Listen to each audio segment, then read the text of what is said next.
How South Korea flattened the curve. The country showed that it is possible to contain the coronavirus without shutting down the economy. Here are the lessons for other countries. But experts are unsure whether they have political and public will to learn them. The early signs in South Korea were alarming. In late February and early March, the number of new coronavirus infections exploded from a few dozen to a few hundred to several thousand. At the peak, medical workers identified 909 new cases in a single day, February 29, and the country of 50 million people appeared on the verge of being overwhelmed. But less than a week later, the number of new cases halved. Within 4 days, it halved again, and again the next day. On Sunday, South Korea reported only 64 new cases, the fewest in nearly a month. Even as infections in other countries continue to soar by the thousands daily, devastating healthcare systems and economies. Italy records several hundred deaths daily. South Korea has not had more than 8 in a day. South Korea is one of only 2 countries with large outbreaks, alongside China, to flatten the curve of new infections. And it has done so without China's draconian restrictions on speech and movement, or economically damaging lockdowns like those in Europe and the United States. As global deaths from the virus surge past 15,000, officials and experts worldwide are scrutinizing South Korea for lessons. And those lessons, while hardly easy, appear relatively straightforward in affordable, swift action, widespread testing and contact tracing, and critical support from citizens. Yet other hard-hit nations did not follow South Korea's lead. Some began to show interest in emulating its methods, but only after the epidemic had accelerated to the point that they may not be able to control it any time soon. President Emmanuel Macron of France and Prime Minister Stefan Löfven of Sweden have both called South Korea's President Moon Jae-in to request details on the country's measures, according to Mr. Moon's office.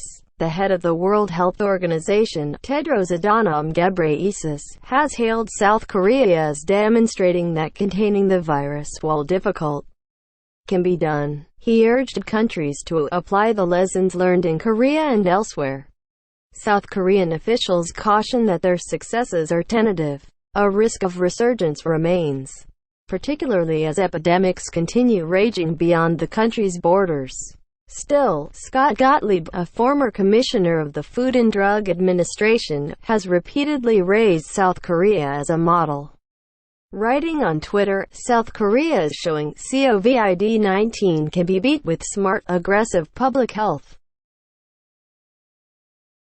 Lesson 1. Intervene fast before it's a crisis. Just 1 week after the country's first case was diagnosed in late January, government officials met with representatives from several medical companies. They urged the companies to begin immediately developing coronavirus test kits for mass production, promising emergency approval. Within 2 weeks, though, South Korea's confirmed cases remained in the double digits. Thousands of test kits were shipping daily. The country now produces 100,000 kits per day, and officials say they are in talks with 17 foreign governments about exporting them. Officials also swiftly imposed emergency measures in Daegu, a city of 2.5 million where contagion spread fast through a local church. South Korea could deal with this without limiting the movement of people because we knew the main source of infection. The church congregation, pretty early on, said Kim O-ran, an epidemiologist advising the government's coronavirus response. If we learned about it later than we did, things could have been far worse. South Koreans, unlike Europeans and Americans, were also primed to treat the coronavirus as a national emergency.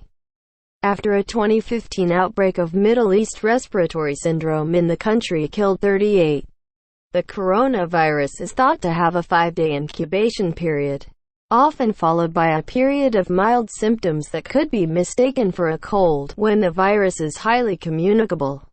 This pattern creates a lag of a week or 2 before an outbreak becomes apparent. What looks like a handful of cases can be hundreds, what looks like hundreds can be thousands. Such characteristics of the virus render the traditional response, which emphasizes lockdown and isolation, ineffective, said Kim Gang-lip, South Korea's vice health minister. Once it arrives, the old way is not effective in stopping the disease from spreading. Lesson 2. Test early, often and safely. South Korea has tested far more people for the coronavirus than any other country, enabling it to isolate and treat many people soon after they are infected. The country has conducted over 300,000 tests, for a per capita rate more than 40 times that of the United States. Testing is central because that leads to early detection. It minimizes further spread and it quickly treats those found with the virus, Kang Kyung-hwa, South Korea's foreign minister, told the BBC. Calling the tests the key behind our very low fatality rate as well. Though South Korea is sometimes portrayed as having averted an epidemic, thousands of people were infected and the government was initially accused of complacency. Its approach to testing was designed to turn back an outbreak already underway.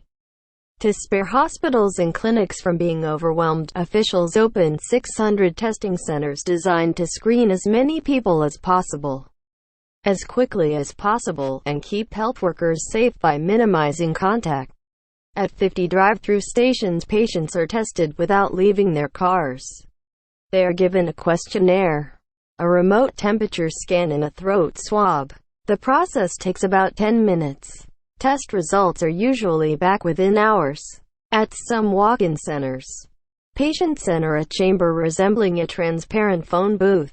Health workers administer throat swabs using thick rubber gloves built into the chamber's walls. Relentless public messaging urges South Koreans to seek testing if they or someone they know develop symptoms. Visitors from abroad are required to download a smartphone app that guides them through self-checks for symptoms. Offices, hotels and other large buildings often use thermal image cameras to identify people with fevers. Many restaurants check customers' temperatures before accepting them. Lesson 3. Contact tracing, isolation and surveillance. When someone tests positive, health workers retrace the patient's recent movements to find, test, and, if necessary, isolate anyone the person may have had contact with, a process known as contact tracing. This allows health workers to identify networks of possible transmission early, carving the virus out of society like a surgeon removing a cancer. South Korea developed tools and practices for aggressive contact tracing during the MERS outbreak.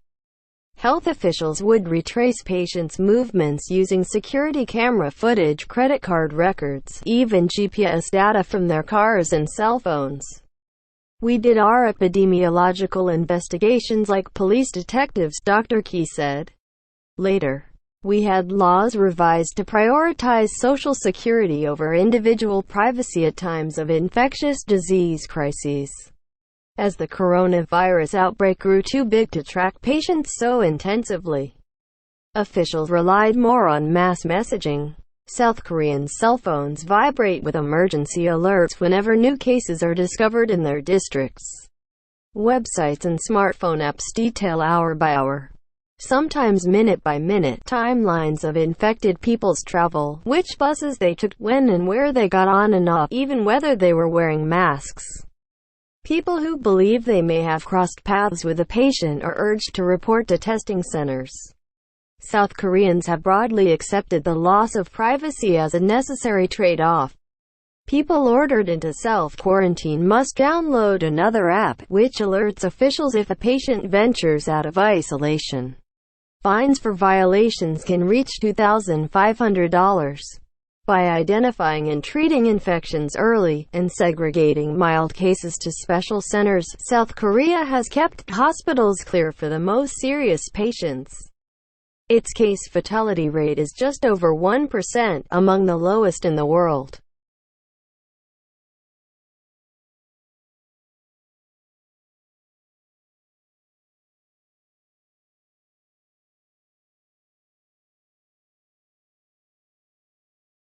Lesson 4. Enlist the public's help. There aren't enough health workers or body temperature scanners to track everybody, so everyday people must pitch in. Leaders concluded that subduing the outbreak required keeping citizens fully informed and asking for their cooperation, said Mr. Kim, the Vice Health Minister.